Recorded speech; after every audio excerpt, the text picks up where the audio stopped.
Et à côté de vous, Karim Rissouli, C'est moi. il y a...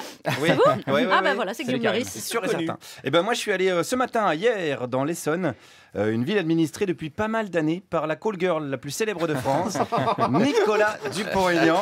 Ah, c'est con, hier, tu votes pour le général de Gaulle au municipal et tu te retrouves avec Mata Hari comme maire. C'est pas simple. Pourtant, on pouvait le voir venir quand même, son ralliement à Le Pen. Hein, le parcours de Dupont-Aignan, on le connaît. Soutien de Rocard, puis de Bayrou, puis de Seguin, puis création de Debout la France. Plus il vieillit, plus il est de droite, Nico. Et il a que 56 ans. Attention, les surprises pour la suite. Regarde Bruno Gollnisch. Hop, si tu regardes bien, il y a Nico qui te fait des appels de phare, je crois.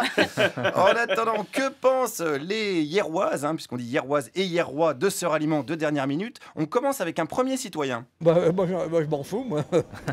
Vous en foutez? Ah oui, carrément. Vous savez, j'ai 84 ans, alors vous savez... Ça vous passe au-dessus. D'abord, ce qui me plaît beaucoup, c'est les salopes qui sont à la télé, là, vous savez. Elles me plaisent beaucoup. Oui, alors oui, on peut pas s'intéresser toujours, c'est vrai, à la politique. Faut bien se détendre. C'est pas vous qui allez me dire le contraire. Voilà, lui, il est moins Chabot et Pujadas que Jackie et Michel. Alors, en même temps, attention, parce que tout se rejoint hein, en politique, voilà, en médias, parce que les salopes en question exercent quelle profession? Les journalistes, ces salopes là qui sont à la télé, là. Marisol Touraine. Ah, Marisol Touraine, elle n'est pas journaliste. Ah non, oui, pardon, je m'excuse. Vous appartenez à quelle bande, vous? Regardez France Inter. À France. Oh, ah, d'accord.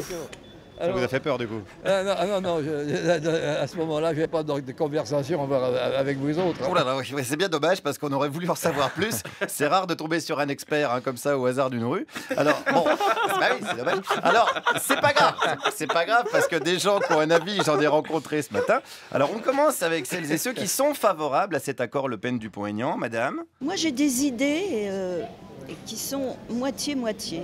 Ah, attention, c'est Macron ça alors. Non. Moitié quoi? Bah, moitié de la droite et moitié de Le Pen. Ah oui, d'accord, vous êtes moitié droite, moitié extrême droite.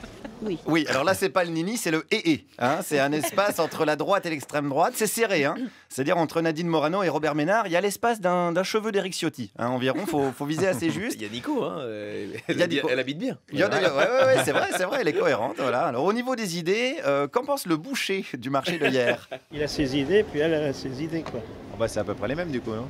Oui, La sortie de l'Europe, tout ça, vous êtes pour vous? non, pas du tout. Mais ils vont pas le faire. Ah, vous êtes contre la sortie de l'Europe? Oui. Mais alors vous allez quand même voter pour eux? Oui. Par exemple, le retour au franc, est-ce que vous êtes pour? Là, ça va merder, là. non, je suis pas pour. Ah bah en fait, vous n'avez pas du tout les mêmes idées que Marine Le Pen et Nicolas Dupont-Aignan.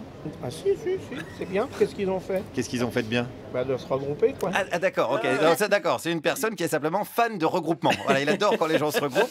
Alors là, faut faire du Pour ça qu'il rugby. votera jamais socialiste. C'est vrai. Mais faut faire du rugby. Voilà, c'est une élection présidentielle là.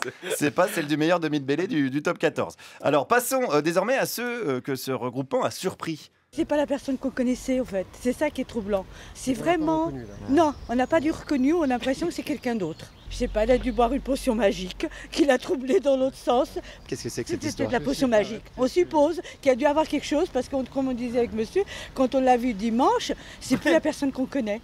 C'est peut-être du GHB, peut-être que Marine Le Pen a mis du GHB dans son verre. Peut-être. Ah, voilà une explication plausible. Il fait moins le malin, le Rissouli, là, hein, le prétendu spécialiste de la politique. Hein, merdia crasseux. Pardon, excusez-moi, je traîne trop avec l'extrême droite en ce moment. Bon, continuons avec un autre citoyen, alors qui ne porte pas le général de Gaulle dans son cœur, c'est le cas de le dire. Enfin, moi, je me suis assis depuis longtemps sur De Gaulle.